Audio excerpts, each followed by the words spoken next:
తొమ్మిదో వార్డు సచివాలయ ఉద్యోగి ఇమ్యూనిటీ అసిస్టెంట్ నెల్లి కరుణ ఆమె రాత్రి అనుమానాస్పద స్థితిలో మరణించడం అనేది చాలా బాధాకరంగా ఉంది.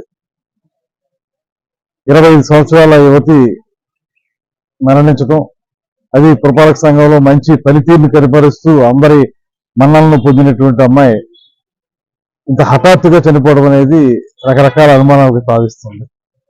ఈ విషయంలో ఆమెకి, ఆమె కుటుంబానికి ప్రగాఢమైనటువంటి సానుభూతి తెలియజేస్తూ దాంతోపాటు దీంట్లో నిజాలు నిగ్గు చేయాల్సిందిగా పోలీసులను కూడా ఆదేశిస్తున్నాం. పూర్తి స్థాయిలో విచారణ జరిపి పోస్ట్ మార్టం అయిన తర్వాత ఎక్కడైనా ఏదైనా పొరపాటు జరుగుంటే దాన్ని వెలికి తీసి ఆ అమ్మాయికి, అమ్మాయి కుటుంబానికి న్యాయం చేసే విధంగా పూర్తి స్థాయిలో పోలీసులు దర్యాప్తు చేయాలనేటువంటి మాటను తెలియజేస్తా ఉన్నాను.